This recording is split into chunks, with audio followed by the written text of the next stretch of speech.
Біреу сізді тақуа деп ойлайды, сіз ондай емессіз. Біреу сізді шыншыл деп ойлайды, сіз олай емессіз. Яғни адамдарды алдап, олардың жүрегіне кіресіз. Адамдардың жүрегі аманат. Адамдардың жүрегі аманат. Олардың жүрегіне алдап кіріп алуға болмайды.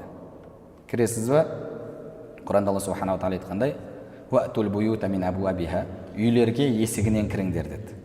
Үйге есігінен кіріңдер деді. Артынан келмеңдер деді. Бақара сүресінде Алла субханала тағала айтады. Яғни әлгі Ромео и Джульетта болып, балконнан кіру дінімізде рұқсат емес. Кіресің бе үйге, есігін тақылдатып кіресің.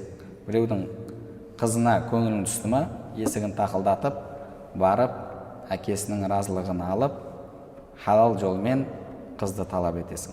Сол секілді адамдардың жүрегіне де есігінен кіру керек. Адамдардың жүрегі аманат, оған алдап, өзіңізде жоқ нәрсені көрсетіп, кіріп алу, бұл харам болып есептеледі. Яғни мысалы адам үйленетін кезінде де тура сондай. Өзін машаллах көрсетеді, мұнағы қыз баласы қалай қарайсыз екінші әйел алуға десе, енді бұл Алланың бұйрығы ғой, біз оған қарсы шыға алмаймыз ғой.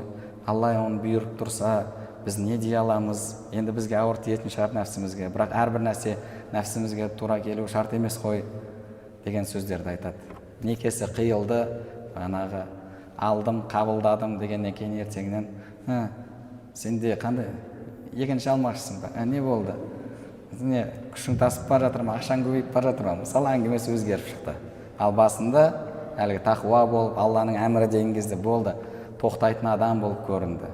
Немесе жігітте тура сондай. Енді пайғамбарымыз саллаллаху алейхи вассалам өзінің отбасына көмектескен, ашуланса тек қана Алла үшін ашуланған, ешқашан қызметшісіне мына нәрсені не үшін былай істедің, былай істемедің деп айтпаған деген сөздерді айтып, яғни өзінің отбасылық өмірін сипаттап берген кезде машалла бағанағы идеальный сахабалардың өмірі көрсетеді.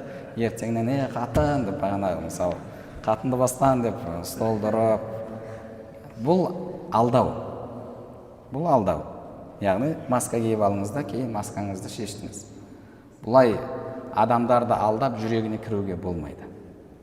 Өзіңізде жоқ нәрсені айтудың қажеті жоқ. Яғни сөйлесе адам фактілермен сөйлеу керек. Енді өміріме бағанағы ыдыс аяқ сықырламай тұрмайды. Бізде де мынандай бар, ашу бар, басқа бар. Екі жақтан да уступка болу керек деген секілді. Яғни реальный жағдайды айтып, адам сөйлесу керек. Әлгі бағанағы қиялда ұшып жүріп, екеуі машалла бағанағы Мәжнун мен Ләйла болып өмір сүреміз деген секілді сондай сипаттап беріп, кейін кірген кезде, өмір басталған кезде басқаша болып жатса, бұл адамды алдау болып табылады, бұл харам болады. Яғни рияның бірінші жағы бұл пенделерге байланысты.